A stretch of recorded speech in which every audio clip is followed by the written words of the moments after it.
This video is brought to you by Squarespace, the #1 website platform for entrepreneurs. The Sony FX2 was just announced and the camera community is buzzing. We got a lot of people that are unhappy, got people that are justifying it and whatnot. Look, I just want to give my 2 cents on this because I'm a longtime Sony user. Now I'm going to be putting together a budget. I'm working on a budget tethering setup because I don't tether enough. I should be tethering much more. I put that together. That one's flimsy. I got this new one here. Yeah, I usually don't make videos like this, but I'm gonna just wing it today because I gotta get my thoughts out there. So what is my issue with the FX2? Well, first let me tell you that I think the FX2 is going to do really well. Think about when the FX3 was announced. A lot of people, including myself, was wondering like, what's the point? It's the exact same camera as the A7S III, right? And because the A7S III never really overheated. So what problem are you trying to solve here? It just looked like a money grab, right? But at the end of the day, it ended up being one of Sony's best selling cameras, one of their best decisions. So, and granted, that camera is still $3,800. Now they also have the FX30, which is $1,800, another bestseller, one of my favorite cameras. This camera actually makes sense when you think about it. A $2,700 middle ground camera between $1,800 and $3,800, so $2,700. Then you got full frame and APS-C in this. You got full frame and APS-C in this camera. So it can do both. That to me makes sense and I love it. But the issue, and also the EVF, like I know people don't like the EVF. It gives me it gives you that nostalgia camcorder vibes. I've always said that this is my dream camera body. And if this is what the FX3 II is gonna look like, I'm good. Like that's it, that's all I need. I need 4K 120. I like that high ISO range for product B-roll. And I need the EVF for confirming my exposure or my focus. I wouldn't need it as badly if Sony had better rear screens on their camera or better monitoring tools, but they don't. So I like having that nice EVF. So I like it. I love the design. I think it's gonna sell like crazy. But my issue with this camera is the sensor. Now, the sensor, the A7 IV is a tried and true sensor. It's a great sensor. There's a reason why the A7 IV is one of their most popular cameras. And it's $2,500. It's only $200 less than this. The problem is that this camera or this sensor is 4 years old. Now, looking at just the pattern of how Sony uses their sensors. You know, the A7S III sensor was used in a ton of different cameras, right? FX6 to the A7S III and so on and so forth.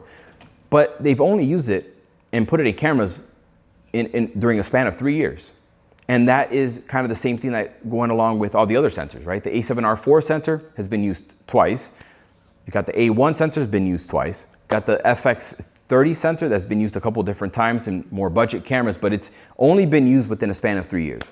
So, okay, all right, so 4 years, I know sensor technology has stagnated and we've kind of reached peak camera already in quality, but why the A7 IV sensor?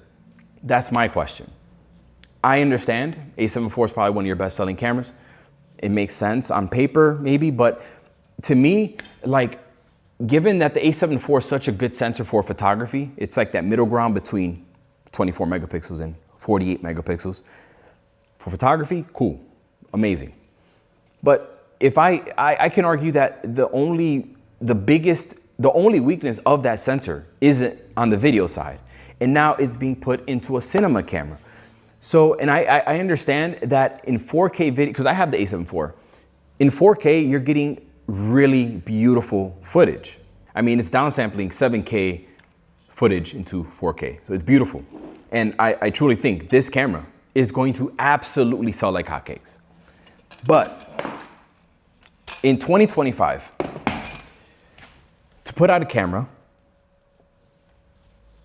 that caps out at 4K 60, and then at 4K 60 has a crop, and then you also have a slower readout speed than the competition, that's tough.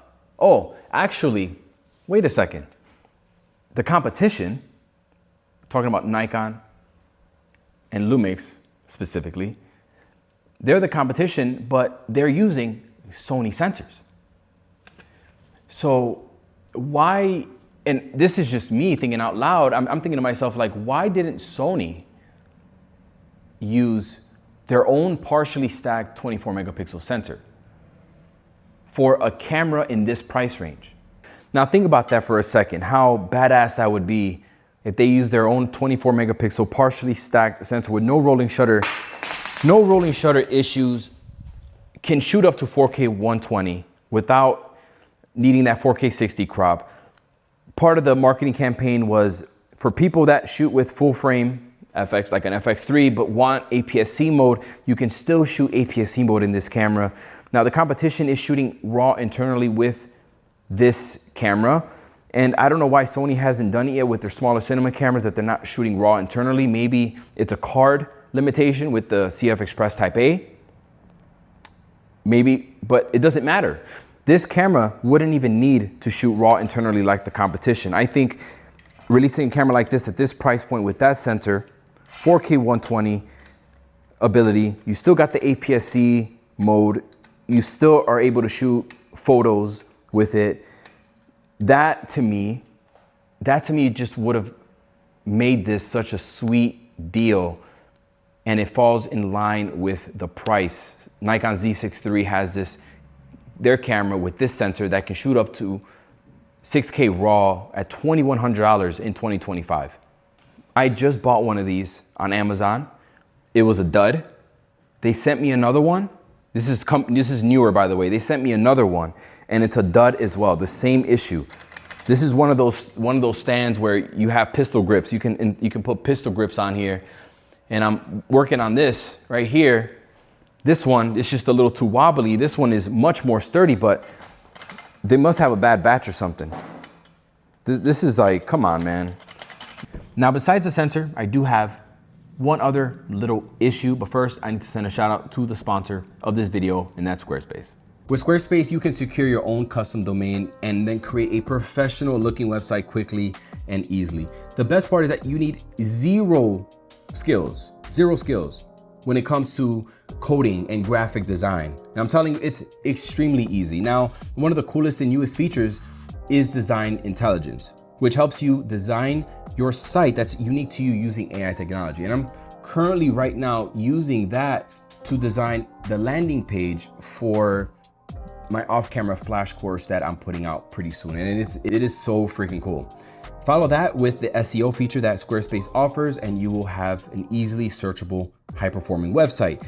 And if you have a side hustle, you can start an online store like I did and make passive income while you sleep. Don't forget that if you use the coupon code Manny, you will get 10% off your first purchase. So check that out, link in the description. Now, other than the sensor, I guess my only other gripe is, how they marketed the camera. By Sony's standard, 4 years of using a sensor and actually putting in a camera 4 years later is old, because they don't do it very often. At least in the past 8 years, I don't think they've done that, So it's an older sensor, and it's not even a video-centric sensor. It's more of a photography sensor.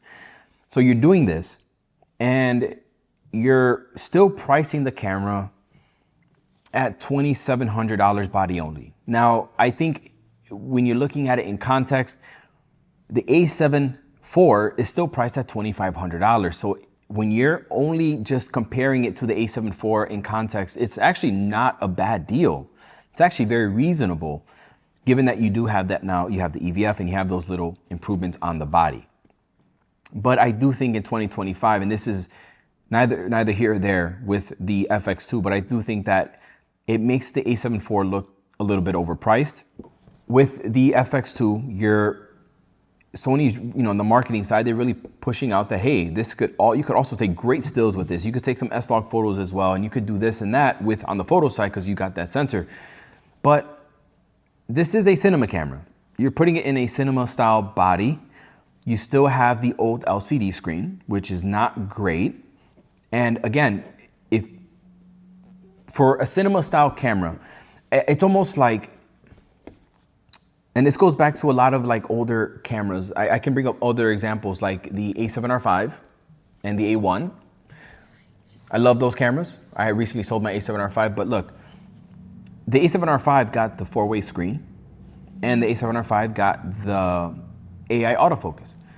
And assuming that product planning goes back years and years and years, the year before the A7R5, the A1 was released, a $6,500 flagship beast, still my main camera till this day. That camera didn't inherit the 4-way screen or the AI autofocus. But the next year, the A7R5 inherited it when it didn't really need it. It's a landscape portrait camera, but it had the AI autofocus. That AI autofocus would have made more sense in the A1.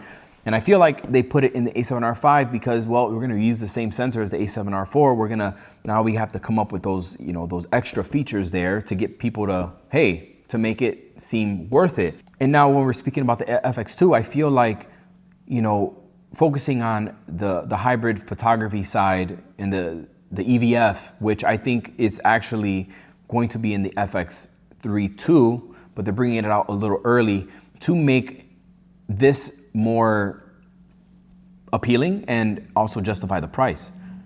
Because again, we're using a 4-year-old sensor that is an amazing photography sensor. That's still it's a great 4K sensor. But maybe it's just me. Maybe, maybe it's just the fact that I'm exposed to so many different brands. I'm sitting here, talking about this stuff. See, if I was just shooting Sony, this is all I would know and it's no big deal.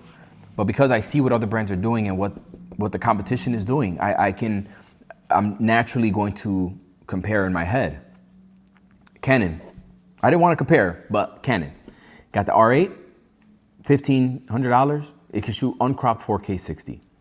Nikon has the Z6 III, which is $2,100 now. That partially stacked sensor can shoot up to 6K raw 4K 120. But I do think it was just a missed opportunity from Sony not using that partially stacked sensor for video. I don't know. What do you guys think? Do you agree? Do you disagree? Let me know in the comments.